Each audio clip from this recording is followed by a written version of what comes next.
Olá, você que está aí, estamos aqui, eu e o professor Albino, para tratar de um assunto muito importante, eleições. Elas estão chegando. E a partir daí a gente vai tentar tratar de uma questão fundamental. É democracia se eu sou obrigado a votar? Pois é, quando a gente discute a ideia de voto, a gente também discute a ideia de participação popular, participação cidadã, e a gente tem que se lembrar que dentro do contexto histórico, o conceito de cidadania é um conceito historicizável. Por exemplo, no mundo clássico era cidadão um determinado tipo de pessoas que pertenciam a um determinado gênero, a uma determinada classe social, a um determinado grupo, né? Quando vem a Revolução Francesa, que ela resgata conceitos clássicos, mas com uma nova roupagem, começa a surgir essa ideia da participação popular através do voto. E aí vem a questão, é o voto que transforma o cidadão ou é o cidadão que transforma o voto? Alguns países acabam adotando a ideia de que o voto transforma o cidadão, e se o voto transforma o cidadão, o voto teria que ser obrigatório. Se você é cidadão, é parte integrante do ser cidadão. E porque o ato de votar também é uma característica fundamental da democracia. Para um regime ser democrático, a gente precisa do voto para efetivamente trocar os representantes políticos. Mas veja, a gente troca? Pois é, aí a gente entra em outras questões, né? Será que o voto ele realmente é consciente? Será que se constrói um debate político real a ponto de você conseguir tornar o voto plenamente consciente para essa substituição, primeiro? Segundo, será que aqueles que são votados não pertencem a uma elite que procura se perpetuar através da legitimação do voto? Porque o voto, no final das contas, ele legitima quem está. Se é um processo que é teoricamente amplo e restrito e envolve a sociedade, aquele que é votado tem legitimidade. E aí, até onde vai essa legitimidade?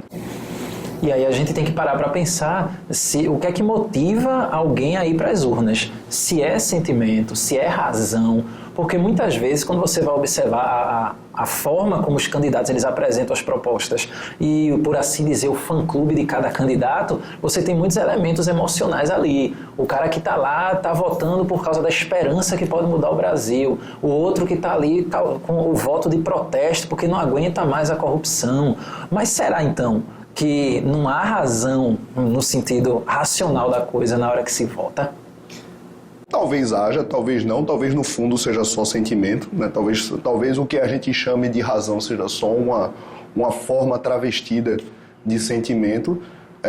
E no final das contas, o que vai se construir em torno dessa ideia de voto, desse conceito de voto, é a capacidade argumentativa por trás disso. E um grande teórico do argumento chamado Caim Perelman vai falar para a gente que nós das ciências humanas, a gente que lida com o ser humano, a gente não lida com demonstrações como a matemática, a gente lida com o argumento. E no argumento a validade é maior do que a verdade.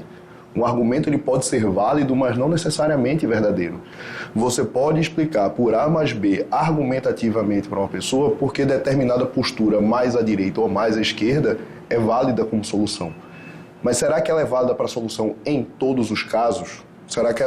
Será que uma intervenção econômica do Estado é válida em todos os casos? Talvez sim, talvez não. E aí a gente entra numa outra questão. Onde se encaixam as minorias nesse discurso? Aí você falou, eu pensei agora imediatamente no Habermas e a ideia da esfera pública. Por quê? Porque a ideia da esfera pública é o lugar onde você não tem a intervenção do interesse econômico, você não tem a intervenção, não deveria ter a intervenção dos meios de comunicação e nem o interesse financeiro. É o ambiente em que a razão ela deveria imperar e tornar possível que as pessoas escolhessem e convencessem as outras ou se deixassem convencer por aquela proposta, que sairia vitorioso, seria o melhor argumento. Ou uma visão de um outro grande teórico chamado Peter Singer, seria uma versão utilitarista de uma noção de ética, aquela que serve ao maior grupo de pessoas, aquela que responde ao maior grupo de questionamentos dentro da sociedade.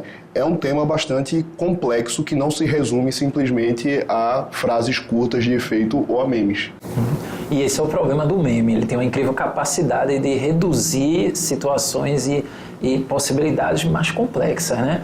Se a gente fosse dizer alguma coisa para o pessoal que está assistindo, que vai votar no próximo final de semana, o que você diria?